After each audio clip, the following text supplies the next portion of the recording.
que, bueno, que ya os hemos ido anunciando a la mayoría de un modo personal desde hace tiempo, damos inicio al seminario o al club de lectura, que es un grupo de lectura de los escritos de una pensadora que para nosotros, para los que estamos aquí a este lado y para los que están ahí seguro que también, porque muchos de vosotros ya la conocéis, pues es muy importante. Y sobre todo porque reviste una actualidad grande para nuestro ocio. Este seminario o club de lectura nace de una casualidad, que es como nacen todas las cosas divertidas de la vida, que es el encuentro con Simone Weil. Uy, perdón, eso ha sido un lapsus linguae. Me refería a ti. Pero verdad que tiene un cierto parecido. Ella puede contar una anécdota. Bueno, puede contar cómo llegó ella a Simone Weil a partir de... Luego que lo cuente. La contaré, porque me lo está poniendo en bandeja. Te estoy obligando a que un poco de corte, pero... Te estoy obligando a que la cuentes. Ella sí que la ha encontrado. Pues Carmen y yo nos conocimos al poco de llegar yo aquí a Zaragoza y inmediatamente, no sé a propósito de qué, sí, recuerdo porque compraste las obras de completas de San Juan de la Cruz y una cosa nos llevó a otra. Bueno, sí, el libro de San Juan de la Cruz. Sí, el caso es que enseguida tuvimos la oportunidad de compartir nuestro interés sobre Simone Weil y después, en una conversación subsiguiente, surgió la posibilidad de plantear esto mismo que estamos iniciando hoy, un grupo de lectura sobre los escritos de Simone Weil. Yo no quiero detenerme mucho en el personaje, en la persona de Simone Weil, porque precisamente de ello es de lo que nos va a hablar Carmen. Pero sí que quiero detenerme un pelín en explicar el nombre que le hemos puesto a este seminario, márgenes, que es una palabra cogida de un texto de Thomas Merton, sobre quien, entre paréntesis, después tendremos en el mes de octubre una jornada también de estudio, un texto en el que Thomas Merton se refiere a Simone Weil en estos términos. Lo hemos puesto aquí presidiendo este altar improvisado. Simpatía hacia Simone Weil, que prefirieron no estar en medio de la página católicamente aprobada y bien censurada, sino únicamente en el margen. Y se quedaron ahí como signos de interrogación, poniendo en cuestión no a Cristo, sino a los cristianos.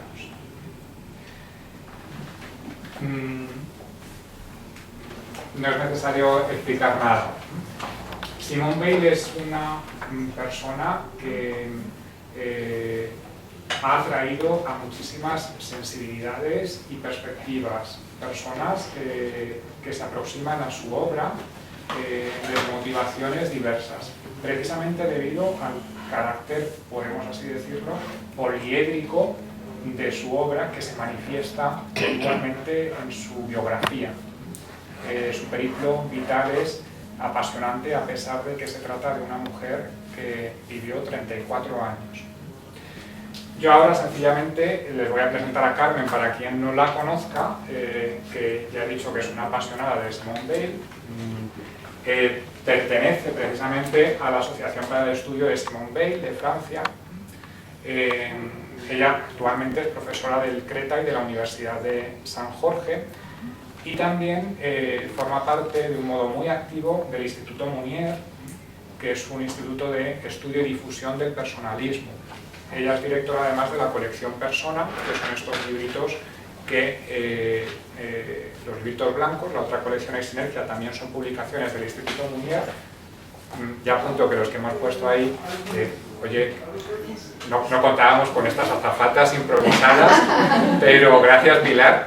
Hemos puesto además precisamente unos libritos de Sinergia sobre Thomas Merton y sobre Don Milani, que son los siguientes autores que abordaremos en otros encuentros y jornadas de reflexión como esta. Nada más, Carmen, decirte que bueno, ella sabe que esta es su casa y que aquí te escuchamos con mucha atención, que es una palabra, como veremos, muy Simón, muy beliana, pues para que nos despiertes las ganas de profundizar en en la obra de Simone Weil.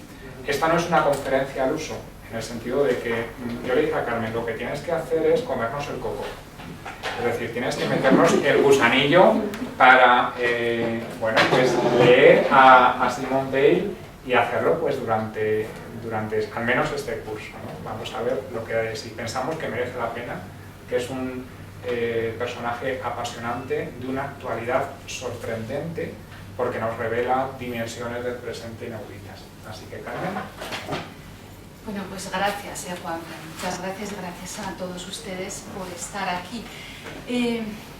A mí me da como cosa hablar de Simone Weil porque cuando uno presenta a un personaje al que admira mucho, pues siempre tiene ese miedo a decir, jo, ¿transmitiré lo que debería transmitir? Pues no lo sé, entonces nos vamos a encomendar un poco, yo que sé, a la Divina Providencia y a quien sea, ¿no? En este sentido. Simone Weil, efectivamente, como ha dicho Juan, vive 34 años. Y para que se hagan a la idea, he traído aquí, por otra cuestión, pero porque igual llevo alguna cosita de aquí, sus obras completas son 16 tochos como este, y este no es de los gordos. Es para que se hagan una idea, ¿no? En este sentido de lo que ella produce. Entonces, también es una persona en la que la vida y el pensamiento van muy imbricados. Yo creo que es de los casos más claros, o sea, de una coherencia tremenda entre la vida y lo que piensa. Entonces, claro, todo eso vaya por delante. Por eso creo que es muy importante la presentación, porque yo algunos de los que estaban aquí les he tanteado, pero la conocen un poquito, no, digo, bueno, pues igual la presentamos, vamos a ver quién es, y vamos a ver también que tiene vínculos con nuestra tierra, y en fin, para que se hagan un poco a la idea, ¿no? Pero esa coherencia es muy importante. Es también una mujer que viene desde un agnosticismo muy buscado por parte de sus padres, familia judía pues muy ilustrada, burguesa, su casa todavía existe en la calle Auguste Comte de París, al ladito de los jardines de Luxemburgo, y hay una pequeña placa donde dice aquí vivió. Entonces ustedes ven que si se van por ahí a verla es una casa muy burguesa, es decir, ella era una mujer de la sociedad pues, burguesa alta, ¿no? De Francia, que nace en 1909, es decir, y muere en el 43, es decir, 34 años. He traído un librín así, pues más que nada porque quiero hacer una pequeña presentación para no dejarme acontecimientos importantes. Entonces ya les he dicho, agnosticismo, buscado por sus padres, de ascendencia judía. Ella no llega a practicar nunca el judaísmo, sí que había una rama de la familia paterna donde se practicaba, pero ella es como muy ajena y además tiene una relación extraña con el judaísmo. No diré más, si hay ocasión de hablar pues lo plantearemos, pero tiene una relación francamente extraña, ¿no? Desde muy pequeña, pues bueno, hay una inteligencia sorprendente. Tiene un hermano 3 años mayor que ella, André Weil, que es un matemático muy famoso. No sé si les suena el grupo Bourbaki. Pues André es uno de los que forma parte del grupo Bourbaki, y su hermano siempre fue un poco su referente, ¿no? O sea, eran dos críos pequeños que tenían una complicidad tremenda entre ellos. Esto es que es muy significativo. Y pues, no sé, desde pequeñitos ya, con 5 años la una y el otro con 8, pues ya recitaban, no sé, sabían a Pascal, a Lamartine, o sea, gente muy verdaderamente muy culta, ¿no? Con una familia también especialmente especial. Los padres eran muy especiales, o sea, en aquellos tiempos, estamos hablando de principios del siglo XX, ya se iban con la mochila de excursión pues a la Selva Negra en Alemania, cosas que no eran muy usuales, y más para una familia así burguesa, ¿no? Bueno, ella cuando es pequeña ya se le nota que cada vez que había, por ejemplo, manifestaciones, ellos viven al lado, la calle Auguste Comte es una esquina del Boulevard Saint-Michel en París. Entonces, cada vez que por ahí se manifestaba la gente, sobre todo a raíz de la Primera Guerra Mundial y demás, siempre tiene interés por los que se manifiestan. Es decir, desde muy pequeñita tiene un interés enorme, pero espontáneo, por la gente que, digamos, los desfavorecidos. Hay anécdotas que se cuentan de que pues, le regalan un anillo a los 5 años, y dice que hay que despreciar eso porque es burgués. O sea, muchos puntos de esos encontramos ya en la pequeña Simone Weil. cuando es adolescente tiene una crisis tremenda de adolescencia, es decir, de pérdida de sentido de su vida, y llega incluso a plantearse con 14 años el suicidio. Sobre todo porque ve que su hermano era brillantísimo, André, y él entra en la universidad con 16 años pidiendo un permiso especial, entonces ella piensa, yo nunca jamás voy a llegar a esto. Pero no por el hecho de llegar a eso, sino porque llega a decir que es muy importante el conocimiento de la verdad, y estos textos luego se los voy a dar. Y entonces lo que plantea, lo que va a decir desde muy pequeña es que necesito conocer la verdad, y en ese momento le salva de aquella crisis existencial fortísima pues me parece que no lo he copiado aquí, sí que está. Bueno, es que esto es una cosa que tenía preparada para otra historia, pero en esa crisis tremenda de identidad llega al convencimiento de que si se quiere conseguir llegar a la verdad, se llega. Y la voy a citar porque vale la pena, está en este libro esto. Decía, no lamentaba los éxitos externos, sino el no poder abrigar esperanzas de acceso a ese reino trascendente reservado a los hombres auténticamente grandes, en el que habita la verdad. Prefería morir a vivir sin ella. Fíjense qué extremo. Tras meses de tinieblas interiores tuve de repente y para siempre la certeza de que cualquier ser humano, aun cuando sus facultades naturales fuesen casi nulas, podía entrar en ese reino de la verdad reservado al genio, a condición tan solo de desear la verdad y hacer un continuo esfuerzo de atención por alcanzarla. La palabra atención, que Juan Fran ha subrayado, es algo que va a ser muy importante en ella. Es decir, a los 14 años llega este convencimiento y entonces va a ser una persona que, bueno, siempre va a tener ese faro de la búsqueda de la verdad y además convencida, como estaba, de que se puede alcanzar. El tema religioso es algo que no le inquieta de momento, y hablo del tema religioso porque subrayo que es una mujer agnóstica, pero va a llegar a ser una mística, es decir, a describir experiencias místicas. Es verdad que, como ha subrayado Juan Fran sobre el texto, además de Merton, que es muy acertado, siempre al margen.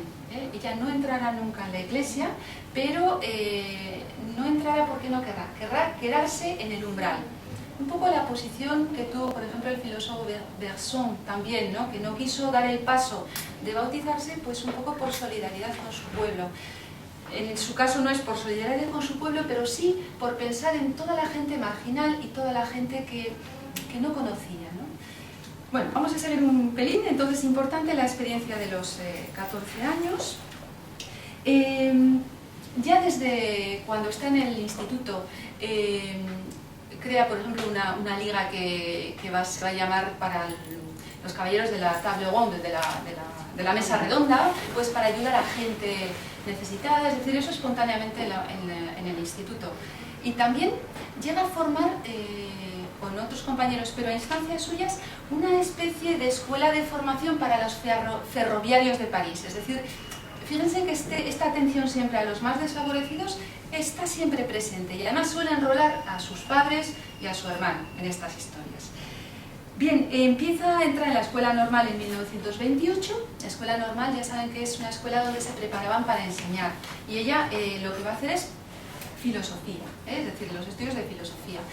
Pero antes se prepara con el pensador Émile Chartier, Alain, que fue su maestro en los cursos de preparatorio que se llama la caña en francés. Entra en la escuela normal, se prepara para ser catedrática de instituto, así en filosofía, pero ya esos años en que se está preparando, por ejemplo, para que se hagan una idea, los veranos, pues unos veranos se iba a trabajar al campo, a casa de familiares, es decir, siempre a conocer el mundo del trabajo, es decir, eso ya también le marca desde muy pequeña. Y, por ejemplo, en el mismo año 29, cuando está preparando el ingreso en la escuela normal, conoce el mundo de los pescadores. Pero ahí es porque está de vacaciones con sus padres, y entonces pide a sus padres, pero vamos a imaginarnos lo que sería eso, los padres con la niña de entonces 18, 19 años, que pide salir a pescar con los pescadores en la Villa, al norte. Es decir, los padres hay que decir que le acompañan mucho, porque no es normal, o sea, si pensamos un poco esa sociedad de principios del 20, sociedad un poco, pues eso, familia de clase alta, que está pidiendo la hija y meterse en el barco a ver cómo viven los pescadores y a saber lo que es una noche de pesca, pues es decir, que los padres le acompañan mucho. Sobre todo Madame Veil, Selma Veil, era, yo creo que tuvo una auténtica devoción por su hija. Yo creo que captó desde muy pronto que era, no sé, que ahí había algo excepcional, ¿no? La madre más que el padre, pero es tremendo, ¿no? Entonces, bueno, estos años de preparación para entrar, para ser profesora de filosofía, pues los veranos hacía esto. Era una persona que no le gustaba que le contasen las cosas, quería ir sobre la marcha a ver, y por ejemplo, en el año 32, que ya empezó a dar filosofía, en el año 32 dice, bueno, ¿qué está pasando en Alemania con el nazismo? ¿Qué hago? Pues me voy, o sea, se va el verano allí. Y además es muy curioso porque llega a pasar libros y cartas y documentos del hijo de Trotsky, de León Sedov, y se lo hace pasar en una maleta a su madre. Es decir, vamos a ver siempre historias así, ¿no? De, ¿qué pasa en Alemania? Pues voy y lo veo, no me lo van a contar, ¿no? Claro, a raíz de eso, ella se compromete con refugiados alemanes, sobre todo gente también del Partido Comunista, que estaba mal vista a la gente, ¿no? Quiero decir, y a sus propios padres les compromete, porque llega a alojar gente en casa, ¿eh? Es decir, lo de los padres es tremendo. Me he saltado un año, estoy aquí mirando la chuletilla, pero estamos hablando del año 32, pero ya empezaba a dar clase el primer año que da clase de filosofía en el Macizo Central francés, en el Liceo de Puy, y esa es una zona, el Macizo Central cerca de Saint-Étienne, una zona minera. Bien, ahí es donde por primera vez se manifiestan sus compromisos sociales, sobre todo en el campo del anarquismo. Es muy curioso, pero hay que decir que Simone Veil nunca tuvo la tentación del comunismo. Siempre vio que eso era una engañifa. Es así, es decir, lo dice muchas veces, y de hecho uno de los libros que le recomiendo leer es este, Las reflexiones sobre las causas de la libertad y la opresión social. Es de una lucidez tremenda, y la crítica que hace de Marx es increíble, es de una lucidez magnífica. Bueno, pues ella va en el 29 a su primer instituto, y allí pues hay huelgas de obreros y hay también manifestaciones de los mineros de la zona próxima, y claro, era la profesora de filosofía del liceo de señoritas, no había los liceos eran de chicas, de chicos. Bueno, pues fue muy escandaloso el que ella encabezó manifestaciones de obreros cuando se iban a presentar, por ejemplo, ante el ayuntamiento, porque sencillamente les ayudaba, bueno, yo soy vuestra portavoz, pero sobre todo cuando está en Le Puy, se dedica a dar los fines de semana clases de formación a los obreros. Es decir, su compromiso es desde abajo y sobre todo también dando dinero. Es decir, ella no cobraba parte de su sueldo, lo entregaba. Es verdad que a veces tiene unas ideas como diciendo, los pobres obreros no tienen estufas en sus casas y demás, y a veces era muy extrema, hasta el punto que la madre, esto lo vemos en este libro de la correspondencia, que es tremendo, que la madre está todo el día detrás. Iba a la carnicería del pueblo, bueno, si Simón compra por 5 francos, dele por tal, y le daba dinero de más. Y estaba siempre protegiéndole. Fíjense que ella está en Le Puy, la madre está en París, pero iba, la acompañaba muchísimo, la protegía muchísimo, porque si no era como un desastre. Porque ella decía, los obreros no calientan sus casas. Pero ¿cómo que no calientan sus casas? Sí que las calentaba, pero ella tenía un poco la idea, pues todo como que vivían muy mal, mucho peor de lo que ella pensaba en ese sentido, ¿no? Pero bueno, ya tenemos ahí un compromiso muy fuerte desde el principio. Allí en Le Puy tiene problemas, estuvieron a punto de echarla del instituto, pero los mismos alumnos la reclaman, entonces se queda. Lo que pasa es que al año siguiente, por los escándalos, la llevan a otro instituto, es decir, cambia de Le Puy, va a Auxerre. Bien, estamos ya años 32, 33, en el año 33 es muy curioso porque la noche de fin de año alberga en su casa nada menos que a Trotsky. Los padres tenían el típico piso de Bonn, de muchacha, arriba en París, o sea, y sigue estando eso. Bueno, ahora han vendido la casa, pero seguía estando, y ahí aloja a a Trotsky y esposa. Y además fue curioso porque Trotsky la llamó petite bourgeoise, reactionnaire. Es decir, que Trotsky se cabreó con ella, pero le plantó cara al mismo Trotsky, a pesar de que lo aloja en su casa. Pero es para que se hagan una idea, ¿no?, del tipo de persona que era Simone Weil. Estamos ya en el año 33. En el 34 escribe este libro. En el 34 toma la decisión de decir, bueno, llevo ya 3-4 años en el instituto, voy a dejarlo todo, voy a inventarme que voy a hacer una tesis. ¿Para qué? Para que me den una excedencia, pero yo lo que voy a hacer es meterme a trabajar en una fábrica. Quiero conocer lo que es el mundo obrero y lo quiero conocer en primera persona. Pero antes escribe el libro las reflexiones sobre las causas de la opresión en la libertad.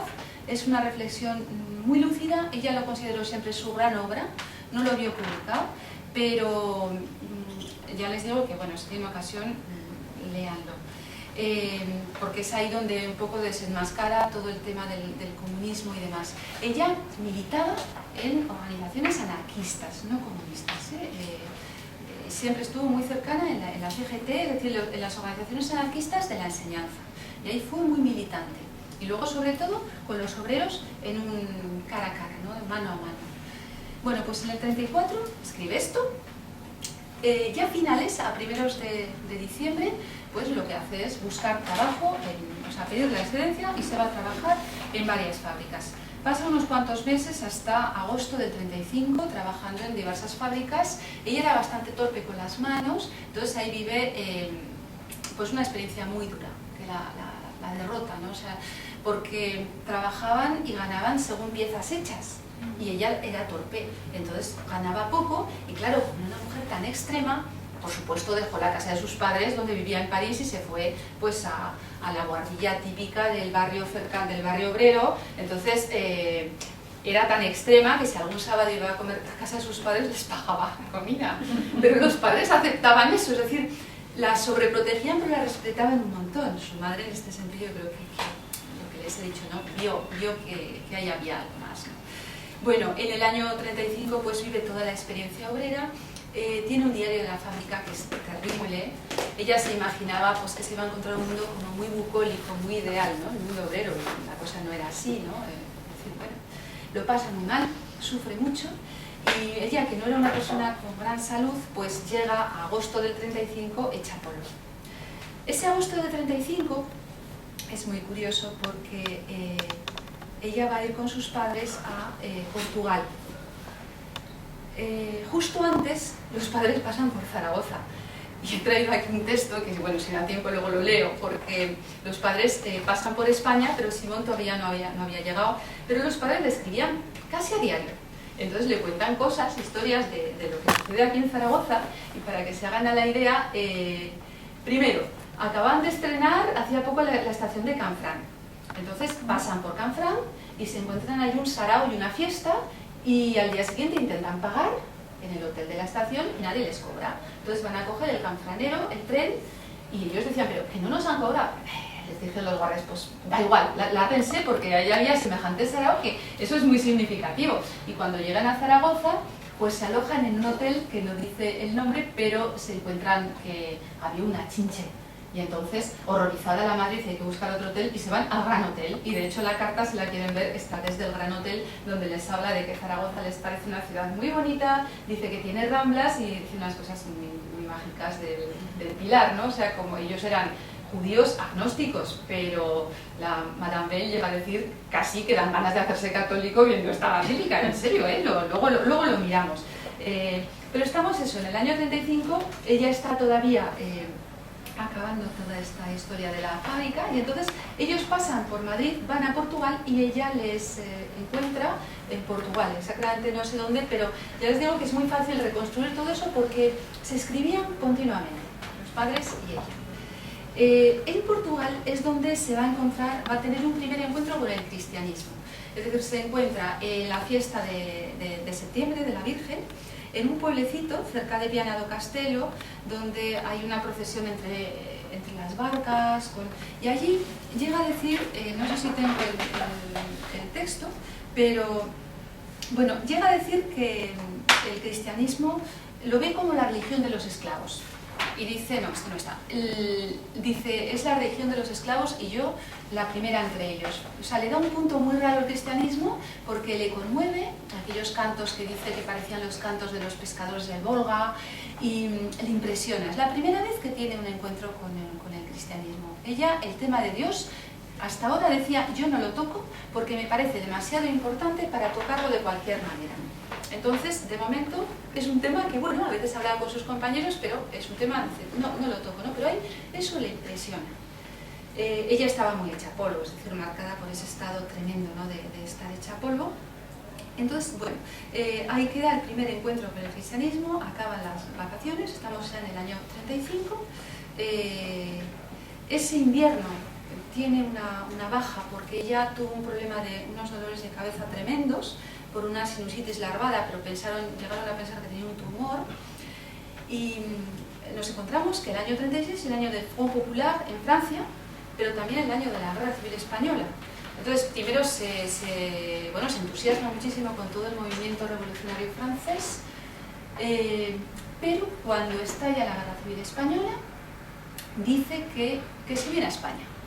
Se me ha olvidado decir que un verano, en el año 33, estuvo en España, es decir, estuvo en Barcelona y en Valencia, y entonces ahí conoció a algunos anarquistas, se me ha olvidado decir esto.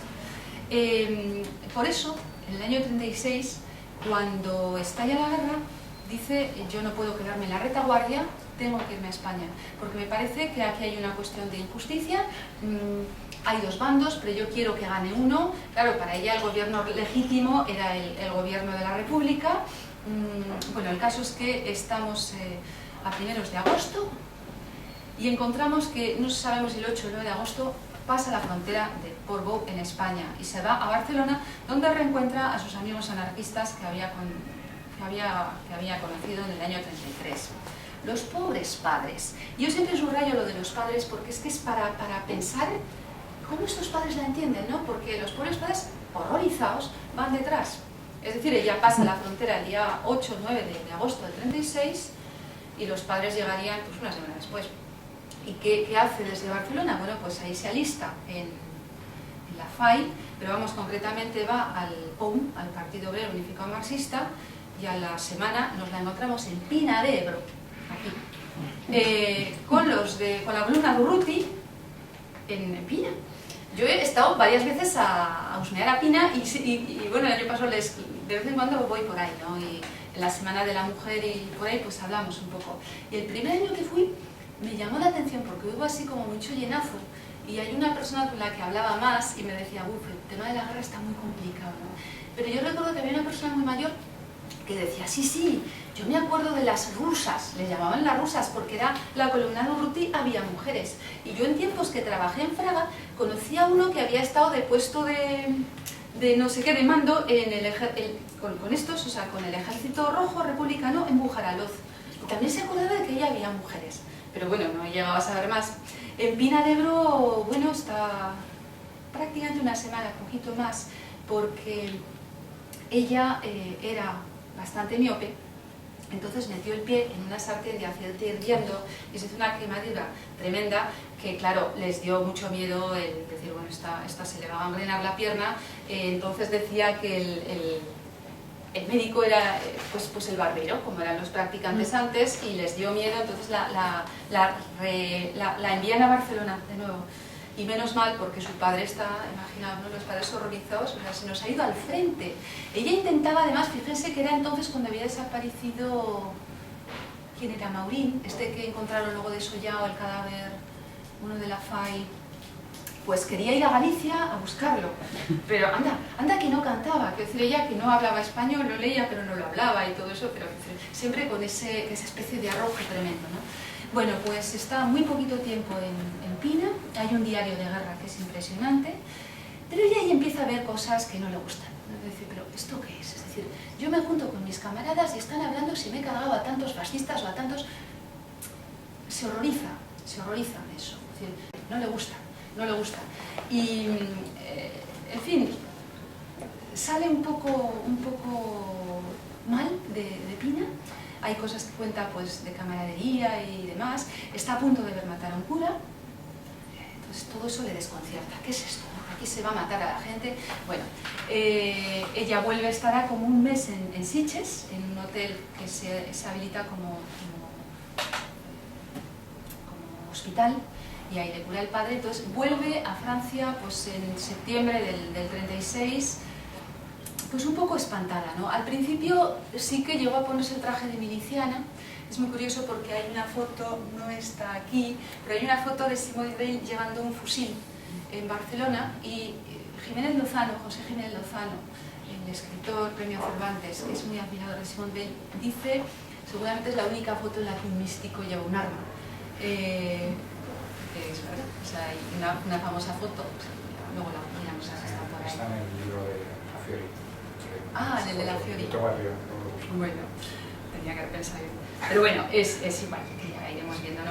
Bueno, entonces ella ya no vuelve a España. Hay toda una leyenda, digo leyenda, bueno, hay quien dice, porque de hecho parece que María Zambrano lo ha escrito, que se encuentra en el 37. Yo creo que es completamente inverosímil, porque de Simone Veil tenemos tantas cartas que no, o sea, que no vuelve, no, seguramente no volvió nunca más a España, pero la gente que estudia María Zambrano dicen que ya lo dijo, pero yo creo que es muy fácil idear y a veces plantear un recuerdo como si es algo de verdad, ¿no? Como si se hubieran encontrado. No lo sabemos, hay quien lo dice. Cuando celebramos el coloquio de la asociación aquí, pues tuvimos un poco de discusión sobre eso, ¿no? Pero bueno, ella vuelve. Es verdad que al principio pues se pone el traje de miliciana y aún va a algunos actos de apoyo de los republicanos españoles, pero ya digamos que no quiere volver a España, es algo que borra. Y hay algo muy significativo en su vida, y es que al año siguiente, bueno, en el año 38, Bernanos, el escritor, Georges Bernanos, lo conocen, la historia de un cura, el diario de un cura rural.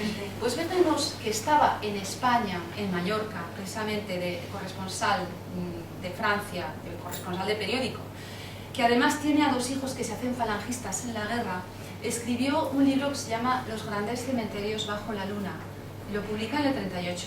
Simone Veil lo devora, y a raíz de leer eso le escribe una carta preciosa, que yo creo que la voy a traer para que la leamos. Está en los escritos históricos y políticos, pero bueno, yo tengo algún texto por ahí de esta carta, donde le llega a decir, mire, usted es monárquico, yo soy anarquista, sin embargo, me siento más cerca de usted que muchos de mis compañeros del Frente de Aragón. ¿Por qué? Pues porque ese clima de sangre y demás es algo que no he podido soportar, ¿no? Como diciendo... Entonces, bueno, Bernanos esa carta la conservó con él toda su vida, y cuando murió la encontraron en su cartera. Es una carta que a ver si la leeremos, ¿no? Bien, estamos ya en el año 38, la famosa carta. Es una carta, yo creo, además muy bonita, que ojalá se hubiese traducido separada, pues igual que se tradujo la carta a un religioso, porque yo creo que en España nos hubiese hecho mucho bien, porque estamos hablando de 2 personajes franceses, escritores, que están cada uno en un bando y sin embargo se entienden, ¿no?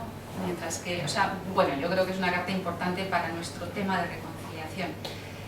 Bueno, en el año 38, tengo que acelerar un poquito, Juanfran, ¿cómo vamos de tiempo?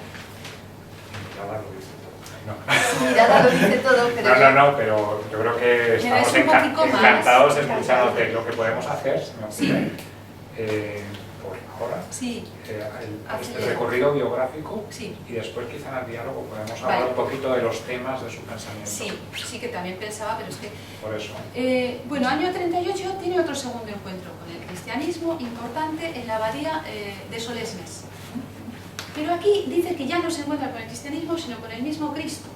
Y llega a decir que la pasión de Cristo entró en ella de una vez y para siempre. Es decir, cuestiones muy significativas. También tuvo otro encuentro importantísimo, y antes he vuelto a meter la pata, y antes también me he pasado de año. Estamos hablando del 38, pero justo en el 37, después del año de la guerra y demás, se fue una temporada a Italia, pues a conocer Italia. Bueno, pues ahí en Asís, esto es muy conocido, se maravilla en la porciúncula, en la capillita de Santa María de los Ángeles. Llega a decir que algo más fuerte que yo me obligó a ponerme de rodillas por primera vez en mi vida. Es decir, está el encuentro de Portugal, el de Asís y luego el de Solesmes. Y en Solesmes ya no es encuentro con el cristianismo, sino con el mismo Cristo. A partir de este momento llega a tener experiencias de Cristo, ella dice, Cristo me tomó, y las cuenta con una sencillez y con una naturalidad tremendas. Es decir, entonces, voy a acabar con lo de la vida, y que aquí acaso nos metemos en el tema del conocimiento sobrenatural, pero estamos ya en el año 38, a partir de este momento ya empieza a abrirse mucho al tema religioso.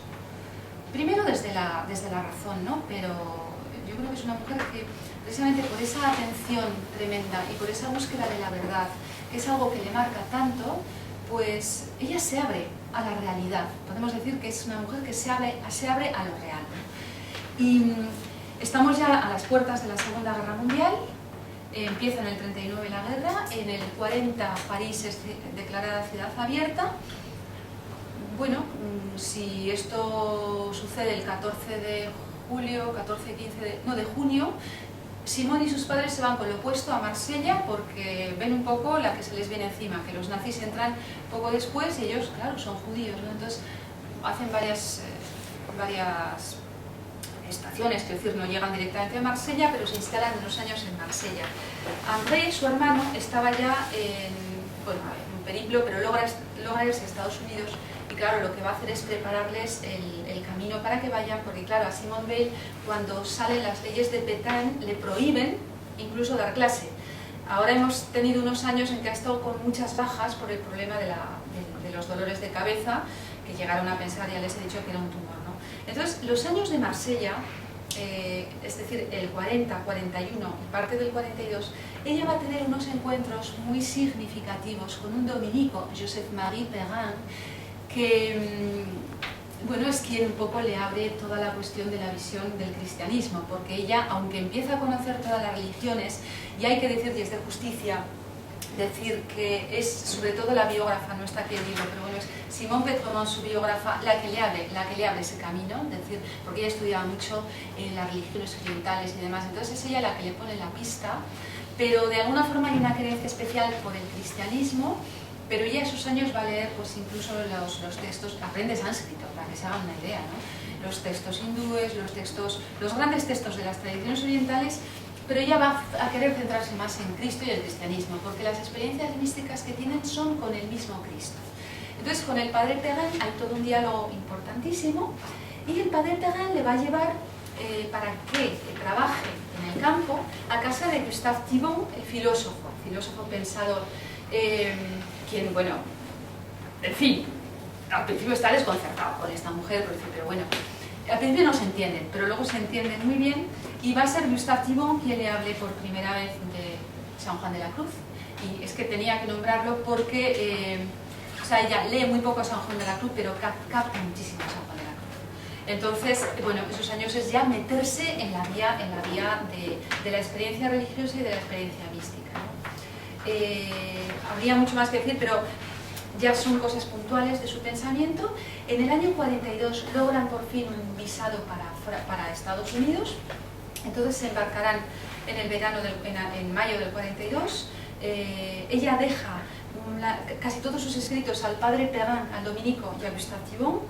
Gracias a esos escritos, Thibon compone La gravedad y la gracia, que lo tenemos ahí. Pero claro, es un libro que compone él. Ella le da permiso para que escriba y que recorte de ahí lo que quiera, ¿no? Y lo que deja el padre Perrin van a ser las cartas que están aquí, en A la espera de Dios, que es el libro que, bueno, sobre todo vamos a leer. Entonces ya en América ella está con un sentimiento de culpa espantoso, porque piensa que está traicionando a Francia, porque piensa que en fin, un país en guerra. Entonces llega a hacer extremos, no muy extremo. Entonces los místicos tienen esos puntos un poco extremos de, sí, decir, bueno, pues por ejemplo, yo no puedo comer más de lo que coma un soldado en el frente, decía ella. Bueno, pues se maltrataba bastante, es decir, comía mal y dormía en el suelo, porque pensaba que si un soldado en el frente duerme mal, yo no voy a dormir mejor. Es decir, esos extremos, siempre contemplados y acompañados por sus padres, ¿eh? Eso es lo magnífico, sobre todo de su madre. Bueno, ya en Nueva York llegan en otoño del 42, la travesía es muy larga porque pasan un tiempo en Casablanca y demás. En Nueva York, pues bueno, llega, por ejemplo, a encontrar a Jacques Maritain, a un dominico famoso, al padre Couturier, pero sobre todo toda esta gente lo que les plantea es una idea que tiene de hacer una formación de enfermeras que atiendan en el frente a los heridos. Es decir, un proyecto un poco loco, pero muy extremo, pero que ella quiere que lo ratifique gente pues como Maritain y demás, ¿no? Entonces, desde que llega a Estados Unidos, lo primero que hace es decir, bueno, yo lo que quiero es volver a Europa, esto es una traición a mi gente, a mi país, y logra embarcarse en un carguero suizo en noviembre del 42 para ir a Londres. En Londres le fichan los de la Resistencia, porque saben que es una mujer que tiene un gran coco, para que escriba lo que será un poco la constitución o ideas para hacer una constitución de la Francia de después de la guerra. Y es así como escribe L'Enracinement. Es un libro que está traducido como Echar raíces, no sé, no está, que es un libro que deja inacabado. Es un poco su filosofía política, ¿no? Es decir, que es muy significativo. Y ese libro es el que cautivará a Albert Camus, al escritor Albert Camus, que fue su primer editor. Llegó hasta el punto de decir, bueno, L'Enracinement es un libro que es un tratado de civilización, es decir, hasta ese punto, ¿no? Entonces, Camus la empieza a editar inmediatamente en los años 40, ¿no? Porque claro, Simone Weil ese mismo año, el año 42, bueno, al año siguiente, cuando ya se instala en Londres, pues se pone a escribir concienzudamente todas estas historias, y lo que le ocurre es que se le declara una tuberculosis, se la encuentran en abril con pérdida de sentido en la casa vivía en una casa de una señora de Londres que tenía 2 hijos, se preocupaba por los hijos, es decir, la patrona pues contaba también cosas muy así, ¿no? Entonces la encuentran con que ha perdido el sentido en abril y la ingresan, claro, pero no hay nada que hacer. Entonces ella escribe a los padres como si nada, contándoles, por a sus padres los quería un montón, o sea, es admirable, ¿no? La correspondencia de los padres con ella y de ella con los padres, una cosa increíble, admirable. Y entonces les cuenta como que no pasa nada, En agosto está ya muy débil, la trasladan a un sanatorio en el condado de Kent, y ahí pues se muere un 24 de agosto de ese año, del 43, a las 10 de la noche, es decir, se apaga. Se ha especulado con si se le bautiza in extremis, con si... Parece ser que no. A la asociación a la que pertenezco, ¿no?, ha pasado hace años. El sacerdote que no pudo estar en su entierro, pero que la visitaba de vez en cuando, y dijo que era muy verosímil. No pudo estar en su entierro más que nada porque pierde el tren, es decir, ni en el entierro de Simone Weil en Ashford, que está enterrada allí, llega el sacerdote, ¿no? Pero él dice que por lo que expresaba, no se quiso bautizar. Y de hecho anoche estuve leyendo unos textos inéditos que nos mandaron el otro día, que son borradores de cartas al padre Perrin, donde ella dice, no, o sea, esto que dice Merton está muy bien planteado, ella quiso quedarse en el umbral. Es decir, pues un poco para... Y fíjense, y ya me callo con esto, con lo de la vida, que llega a tener una intuición tan grande de lo que es la Eucaristía, que ella iba a misa. Pero claro, no podía comulgar, pero ella iba a misa, es decir, o sea, los grandes misterios de la fe cristiana, digo en general cristiano, pero vamos, del catolicismo, los entiende. Estoy hablando sobre la Eucaristía, incluso de la confesión. Pero ella se priva de entrar en la iglesia a propósito. Yo creo que lo hace a propósito con esa idea de quedarse en el umbral, y lo pasaba mal. Decía, ella, en fin, en todo ese proceso de purificación de la fe, yo creo que el mismo ayuno eucarístico que ella misma se impone es muy significativo de ese camino de negatividad. Yo diría que un poco en el seguimiento de Juan de la Cruz, vive sin nombre. Y hasta aquí me callo un poco, seguro que me he dejado alguna cosa de su vida, pero bueno, para que tengan un panorama así general, pues yo creo que más o menos. Fantástico, Carmen. Quiero decir que... Bueno, es una desordenada como siempre, pero bueno, ¿qué vamos a hacer? No, hombre, pero que a veces pues me olvidaba de algo. No, pero yo creo que quiero decir, de eso se trataba, ¿no? De que nos hablases un poco de la biografía de Simone Weil, sí, y lo has hecho de un modo muy persuasivo. Así que, si les parece, lo que podemos hacer ahora es, quizá, bueno, abrimos un espacio de preguntas para que podamos intervenir. Yo quisiera preguntarte, empiezo yo, Ala. Pero vamos, van pidiendo la palabra. Yo quisiera preguntarte, ¿por qué, sobre esto último? Vamos a ver, yo llego a Simone Weil, digamos, mi conexión con Simone Weil se produce en dos puntos, ¿no? Uno es este último, es decir, a mí me descubre una inteligencia de los misterios cristianos, de la Eucaristía, sobre todo de la Eucaristía, que es sobre lo que ella escribe, que a mí me arroja una frescura enorme. Antes te comentaba Pilar, digo, este libro yo lo compré, tengo aquí en Ars de Salamanca, de cuando era yo estudiante. Y recuerdo que era un lenguaje sobre la Eucaristía que en la Facultad de Teología no se utilizaba, pero que en cambio me desvelaba algo inaudito. Y lo sorprendente es que quien operaba esto era una escritora, yo no conocía entonces su vida como la conozco ahora, pero que era judía, agnóstica. Entonces, yo quisiera preguntarte quisiera invitarte a que profundizase un poquito más sobre esto, ¿no? Sobre el tema de su relación con el cristianismo, porque sobre las experiencias místicas, ¿no? Que es un poco una etiqueta que nosotros ponemos. Yo no sé si ella... y luego también, a lo mejor esto es quizá para luego durante el seminario hacerlo más despacio, pero sobre el tema de la atención, que es donde yo hoy conecto fundamentalmente con ella. Es decir, para mí hoy Simone Weil es un poco de estos escritores que son los frikis, outsiders de la historia oficial del pensamiento, Kierkegaard, pero que te abren horizontes de pensamiento. Y en concreto todo esto de la atención, hoy precisamente, en un mundo totalmente desorientado, la búsqueda de la verdad pasa por el cultivo de la atención. Como en nuestro mundo no se cultiva la atención, por eso ni se busca ni se encuentra la verdad, y ni se busca ni se encuentra Dios. Entonces ahí es donde para mí radica su actualidad. Es un personaje tan poliédrico que estoy convencido de que para otras personas. Entonces a mí me gustaría preguntarte por estos dos temas. No sé si ahora son demasiado amplios. Bueno, ella, la persuasión a la que llega con 14 años la marca, es decir, entonces ella tiene como una revelación profunda de eso. Pero ella, por ejemplo, en Echar Raíces, se ha traducido así, llega a decir que la verdad es el fulgor de la realidad. Es una mujer que se mete en la realidad. De hecho, uno de sus puntos de interés más importantes y uno de los puntos filosóficos suyos sería la filosofía del trabajo. Hay una tesis doctoral de Robert Chenavier, bueno, hay un libro de la I, pero que es precisamente cómo ella se vuelca en el tema del trabajo, pero por la materialidad del mundo, es decir, lo real.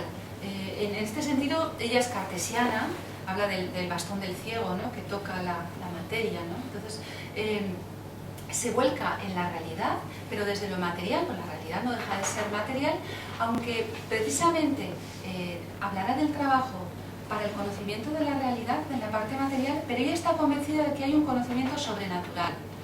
Y ese es el que puede facilitar la atención. De hecho, ella al tema de Dios se va abriendo espontáneamente, pero por su atención al mundo y a lo real.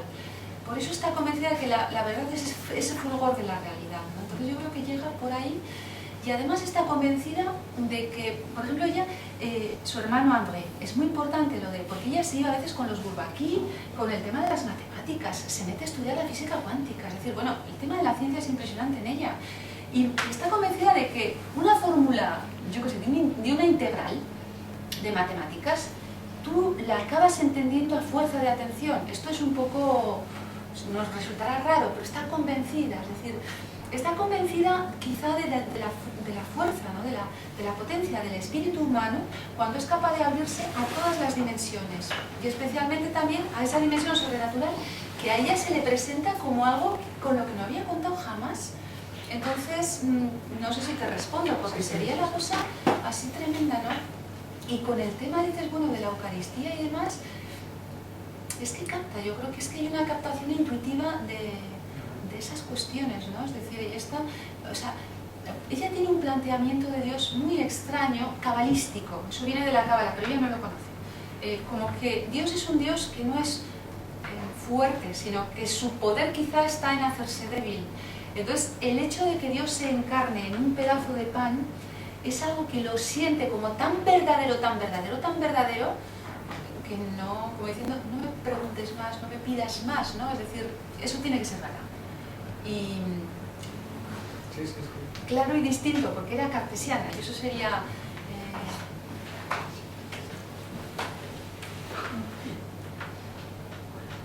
Me resulta curioso el nombre de Simone Weil, porque me parece que en Francia había una Hay otra persona, sí, que además también era judía. Pero solamente se escribe con una sola V, la que estuvo en el Esa es Parlamento la Europeo. diferencia.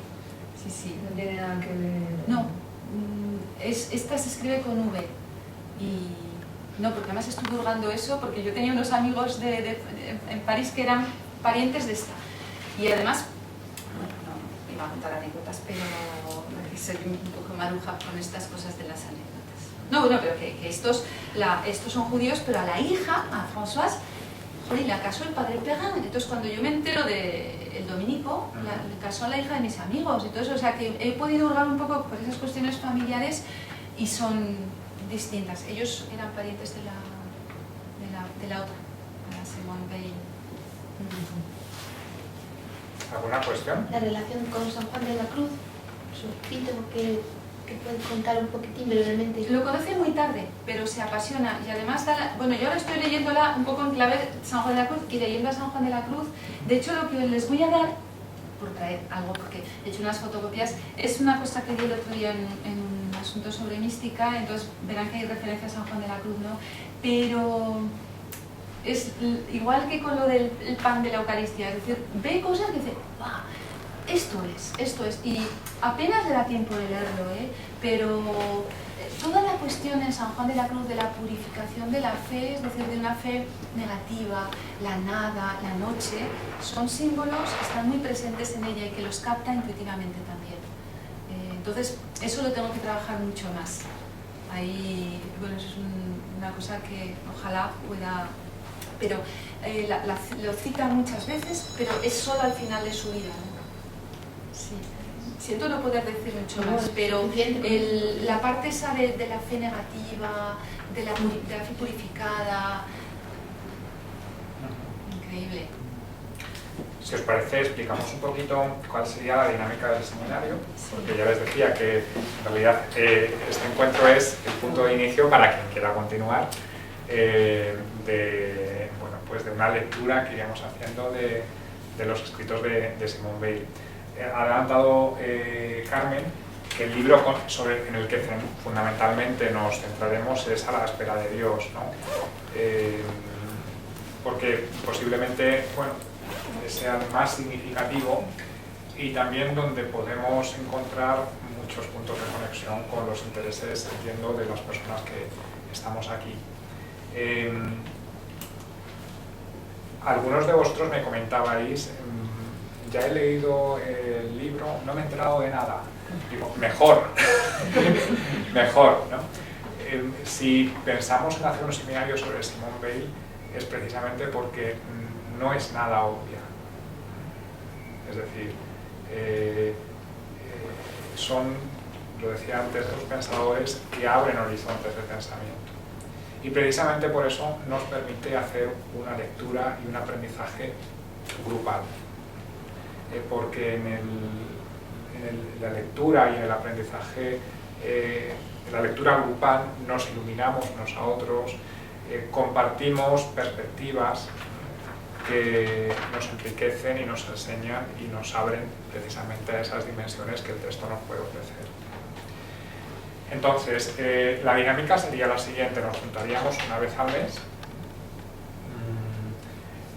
Previamente nos leeríamos un texto de Simone Weil que, si se considera oportuno, sería una lectura guiada quizá por algunos interrogantes, por algunas cuestiones, ¿no? Esas lecturas, en principio, bueno, la mayoría de ellas, y en principio vamos a comenzar con este texto. Después veríamos la manera de digamos, de poder mandar por correo electrónico los textos concretos de algunos fragmentos que están en otros libros, ¿no? Porque lógicamente no nos vamos a comprar todos los libros. Por mí, cómprenselos. Pero como todavía conservo cierta cultura, pues entonces quiero decir que pues lo que haríamos sería mandar por correo electrónico el texto que vamos a leer previamente. Lo escanearíamos. Si leemos pues un fragmento de los cuadernos, pues lo escaneamos y lo mandamos. Que luego te ha encantado, pues te lo compras. Pero eso ya es otro cantar, ¿vale? Entonces funcionaríamos de esta manera. Nos encontraríamos una vez al mes. El funcionamiento del seminario sería, primero, una puesta en común de los interrogantes, de las cuestiones que cada uno tiene. Después, Carmen, que es, como han visto, pues una experta en... Sí, pero ojo, que... No, bueno, perdona que te corte, pero yo llevo años, igual 15, en la asociación, y anda que no hay para hurgar, y quiero decir que es tremenda, es muy profunda. Es decir, que yo voy a leer con ustedes, seguramente que nos damos luz los unos a los otros, claro, porque... Eso es lo bonito de la experiencia del seminario. Es decir, y esto es importante subrayarlo para que no se asusten. Quiero decir, porque uno puede, claro, ¿no? Sí, pues porque uno puede decir, ay, es que es tan complicado. Carmen lo cuenta también, pero yo no voy a ser capaz de leer o de entender esto. No. Es decir, precisamente cada uno desde su perspectiva puede aportar y aprender. El seminario no es un grupo de eruditos, sino de personas que se juntan a compartir la lectura y aprender juntas. Pero esto es importante el subrayarlo. Y desde luego lo que quería decir, al hacer alusión a esto, es que contar contigo es un verdadero regalo, es decir, para guiar esta lectura, ¿no? Entonces, bueno, pues la dinámica sería esa: encontrarnos una vez al mes durante una hora. Eso sí, eso es muy importante para no volvernos locos, donde tendríamos, pues, digamos, compartir la lectura previa que hemos realizado, quizá alguna pildorita que Carmen nos pueda iluminar sobre el texto, contextualizarlo, aportarnos algunas claves que nos permitan entenderlo mejor, y después pues nos llevamos la tarea para el siguiente mes. En el folletito que algunos de ustedes tendrán, si no ahora lo cogen ahora, están las fechas del primer trimestre. Después el mismo grupo irá, digamos, marcando el ritmo, es decir, y también en función de lo que vayamos hablando iremos viendo las lecturas que, ¿no? Porque es un personaje tan, digamos, que preocupada por tantos temas, ¿no? Entonces, digamos que unas lecturas nos irán llevando a otras, y yo creo que la misma marcha del grupo pues nos está diciendo bueno, pues el hacia dónde. Es muy curioso, no lo he dicho antes, justamente hoy lunes, este lunes, nos llegó una novedad, está el libro arriba, no lo he bajado,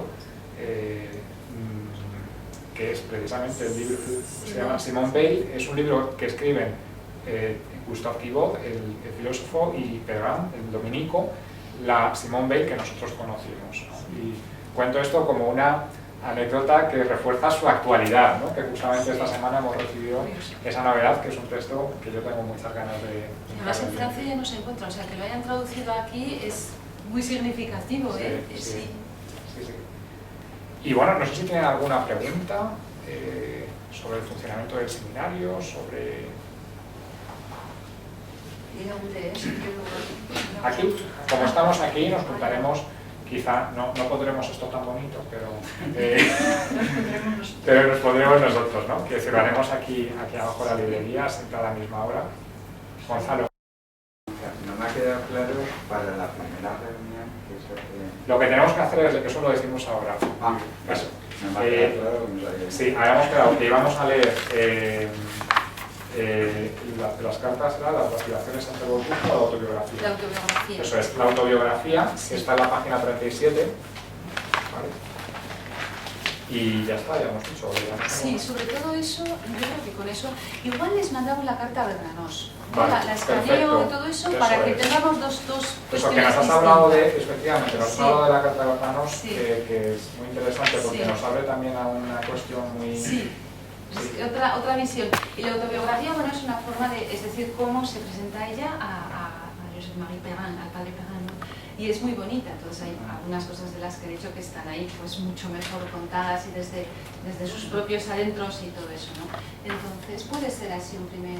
Perfecto. Y así tenemos una de cal y otra de arena, o sea, Eso es. las dos cosillas... Sí, sí, me parece muy bien. Entonces, si les parece, yo ahí he puesto un